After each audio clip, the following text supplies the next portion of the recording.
नमस्कार। आपके अपने इस YouTube channel your astro Malik में आप सभी का स्वागत, सभी का वेलकम, अभिनंदन। ग्रहों की श्रृंखला में हम अक्सर बात करते हैं ग्रहों के क्या फल क्या फलित हो सकता है लाल किताब के अनुसार।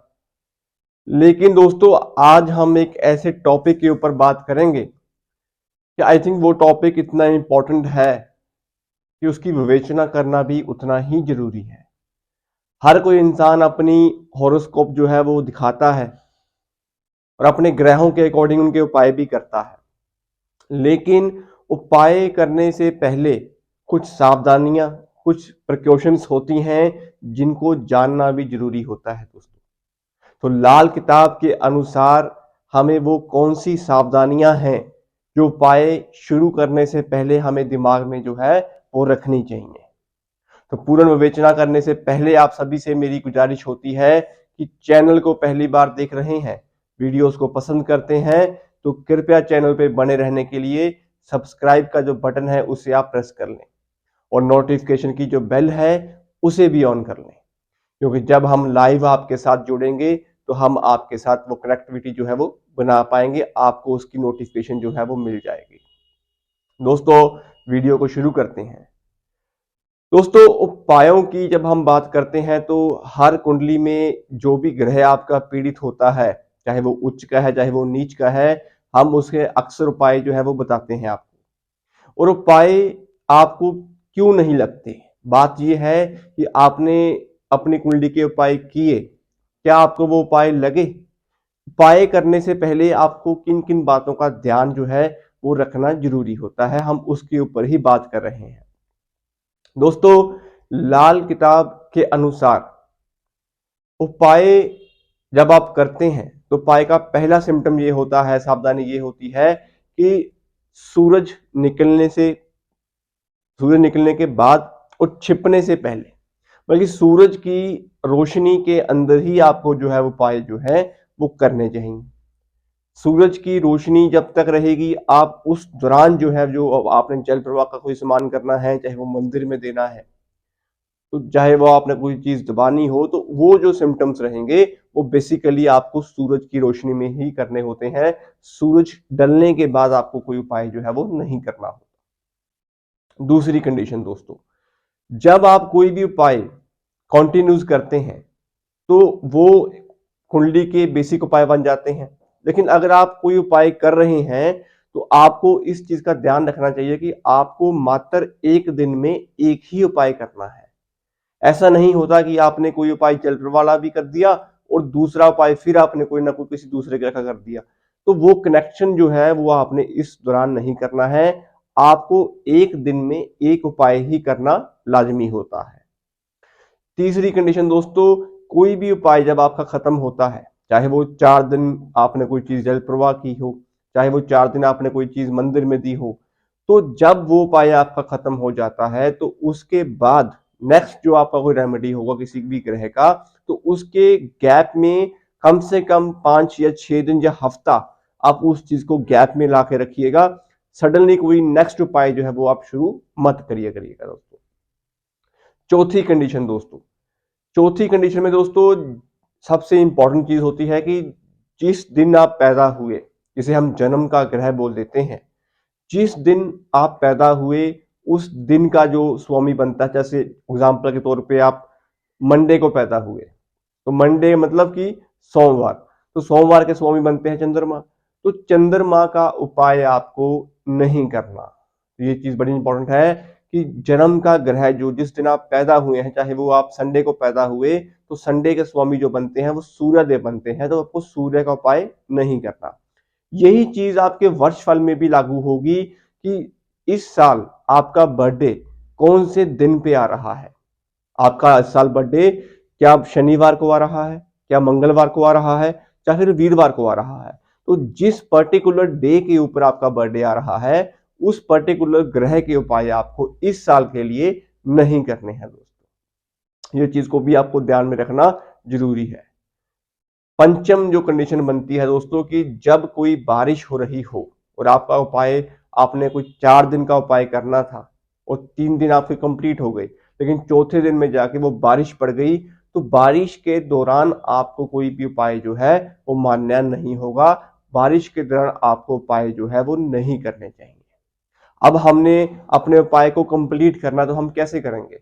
तो इस कंडीशन में भी आपकी लाल किताब जो है वो मदद करती है। तो इसमें आपको क्या करना होता है दोस्तों, आपने जिस दिन आपका गैप पड़ चुका है उपाय का, तो उस दिन आपने वो कंटिन्यू करने के लिए थोड़े से चावल जो हैं वो अपने पास रख लेने हैं। अब उन चावलों को दूध का छींटा मारिए, चाहे दूध से धो लीजिए, मिक्स करके उसे आप अपने पास रख लीजिए। और जिस दिन आपने वो उपाय शुरू करना हो, जो आपका गैप बीच में पड़ गया था, तो उपाय करने से पहले उस चीज को आपने पानी में जल प्रवाह करना है और फिर आप अपना जो उपाय है वो कर सकते हैं। तो वो उपाय आपका मान्य हो जाएगा। मीन्स कि वो आपका गैप जो पड़ चुका था, वो आपका अब गैप जो है वो नहीं रहेगा। तो उसके लिए आप ये उपाय जो है वो कर सकते हैं। उपाय जैसा कि आपने कोई 21 दिन वाला उपाय करना है, कोई 43 दिन वाला उपाय करना है। लाजमी तौर पे जैसे आप बरगद के वृक्ष पे कोई दूध का अर्पण करते हैं, तो वो कंटिन्यूस 21 या 43 दिन का उपाय होता है। चाहे आप नंगे पैर मंदिर जा रहे हैं, तो इस कंडीशन में अगर आपका कोई गैप पड़ रहा है, तो उस गैप को दूर करने के लिए आप ये चावल वाला जो मैंने आपको उपाय बताया है, आप ये कर सकते हैं। छठी कंडीशन दोस्तों, उपायों के दौरान किसी भी प्रकार का नॉन वेज, ड्रिंक, मांस, मच्छी, मदिरा, किसी की बुराई, चुगली, मन में मैल, ये सब चीजें आपको छोड़नी होंगी। अपने मन में किसी के प्रति कोई भी जलसी की भावना जो है वो नहीं रखनी है दोस्तों।